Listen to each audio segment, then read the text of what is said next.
Hello student, आज हम लोग देख रहे हैं विद्युत आवेश इलेक्ट्रिक चार्ज क्या होता है। तो सबसे पहले ये जानें कि जब हम कांच की छड़ लेते हैं और बाल से रगड़कर कागज़ के छोटे छोटे टुकड़े के पास ले जाते हैं तो वो कांच की छड़ कागज़ के छोटे छोटे टुकड़ों को अपनी ओर आकर्षित करने लगता है। और जब आकर्षित करने लगता है यानी कि घर्षण के कारण कांच की छड़ कागज़ को अपनी ओर आकर्षित करने का गुण उत्पन्न कर लेता है, तो इसको कहते हैं विद्युतीय, और इस मात्रा को हम कहते हैं आवेश। तो ये लिख सकते हैं कि जो विद्युत आवेश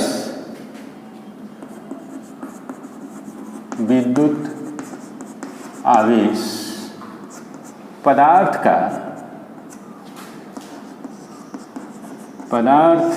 का वह मौलिक गुण है, ये देखा जाए।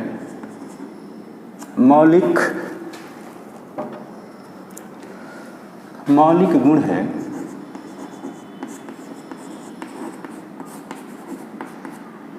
जो एक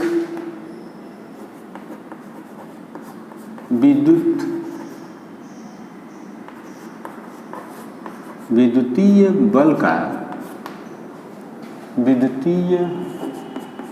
बल का अनुभव करती है।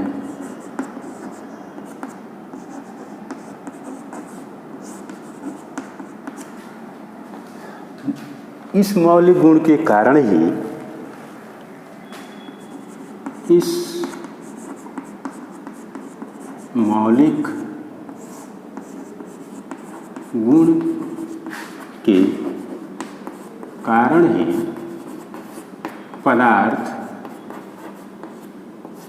जो पदार्थ है वह पदार्थ के विद्युतीय गुण प्रदर्शित होते हैं।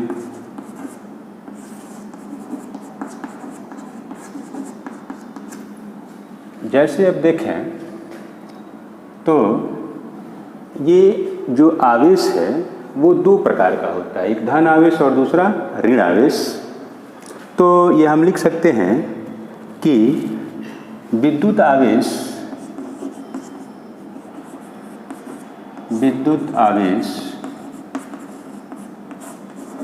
दो प्रकार के होते हैं।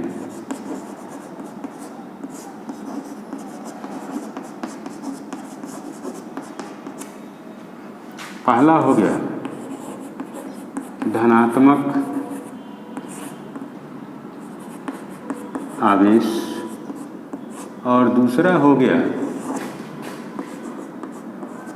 ऋणात्मक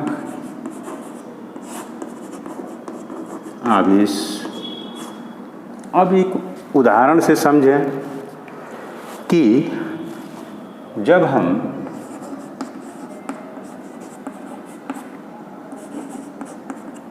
कांच की छड़ को रेशम से रगड़ते हैं तो कुछ इलेक्ट्रॉन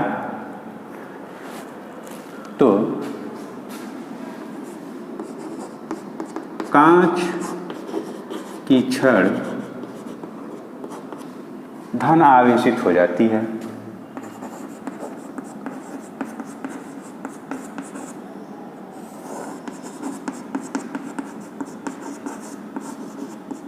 और उतना ही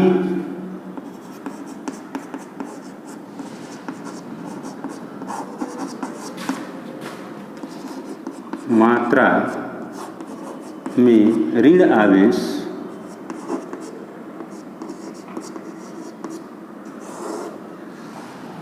रेशम पर भी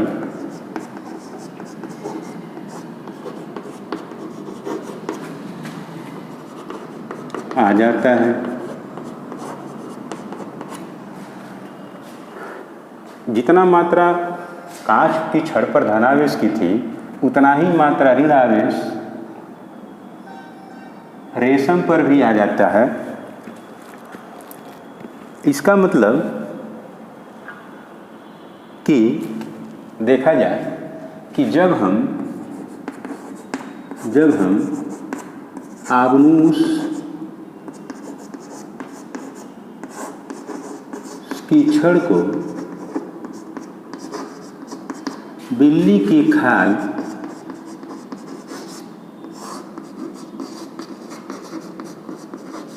खाल से रगड़ते हैं तो क्या होगा? इसका मतलब ये हो गया कि बिल्ली के खाल से जब रगड़ा जाएगा तो खाल से कुछ इलेक्ट्रॉन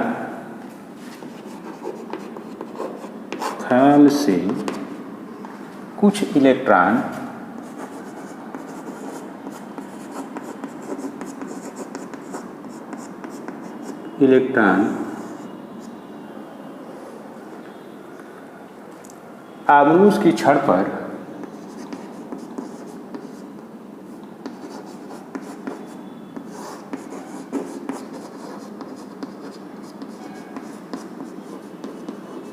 चले जाते हैं। जब आग्नेय की छड़ पर चले जाते हैं जिससे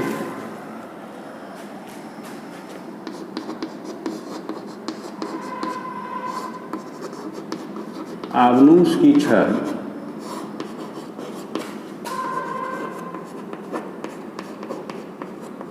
ऋणावेशित हो जाता है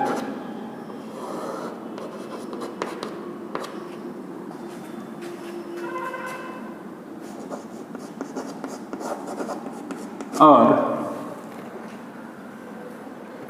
बिल्ली की खाल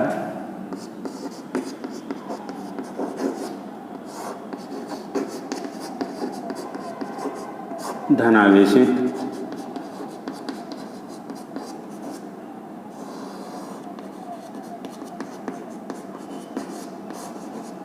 इसका मतलब ये हो गया कि इलेक्ट्रॉनों की कमी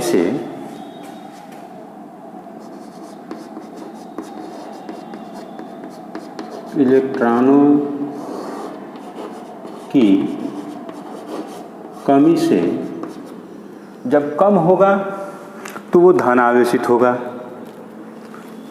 इलेक्ट्रॉनों की कमी से वस्तु धनावेशित तथा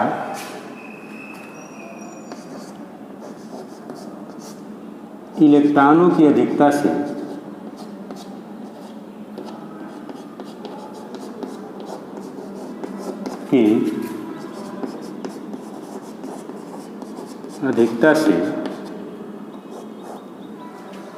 वस्तु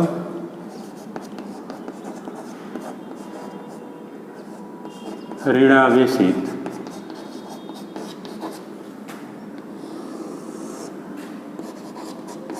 हो जाती है। तो यह हम देख लिए कि धनात्मक आवेश और ऋणात्मक आवेश। तो जब ये मालूम हो गया तो यदि एक वस्तु ए से ये मान लिया जाए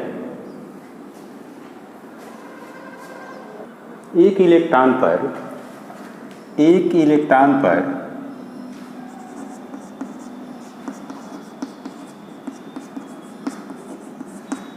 आवेश देखा जाए तो 1.6 × 10⁻⁻⁻⁹ कूलाम होता है। अब जो ये मान होगा ये ऋण आवेश होता है। ये जो आवेश होगा वो ऋणात्मक होगा, ऋण आवेश होगा। अब ये थोड़ा सा सोचा जाए कि इसके बीच दो वस्तुओं के बीच आवेश का आदान प्रदान इलेक्ट्रॉन के पूर्ण गुणज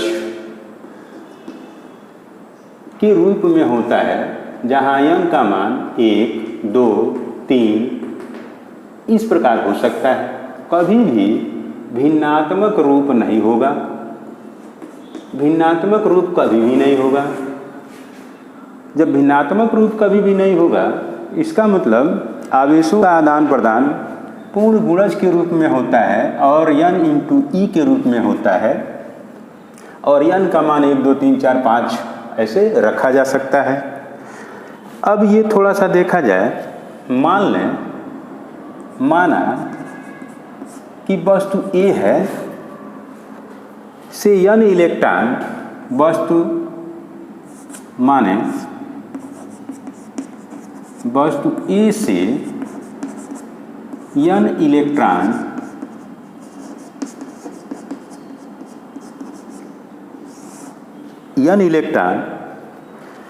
दूसरी वस्तु जो दूसरी वस्तु है B है, B पर चले जाते हैं तो मात्रा क्या होगा? तो वस्तु A पर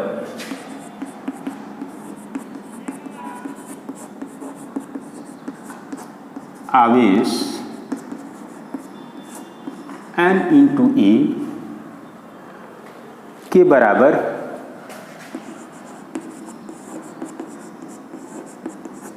धन आवेश होगा, तथा वस्तु B पर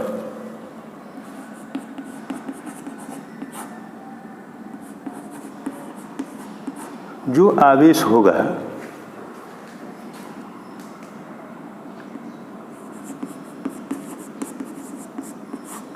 n इंटू ई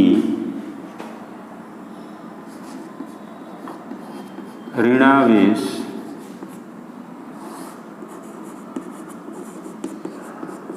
के बराबर होगा।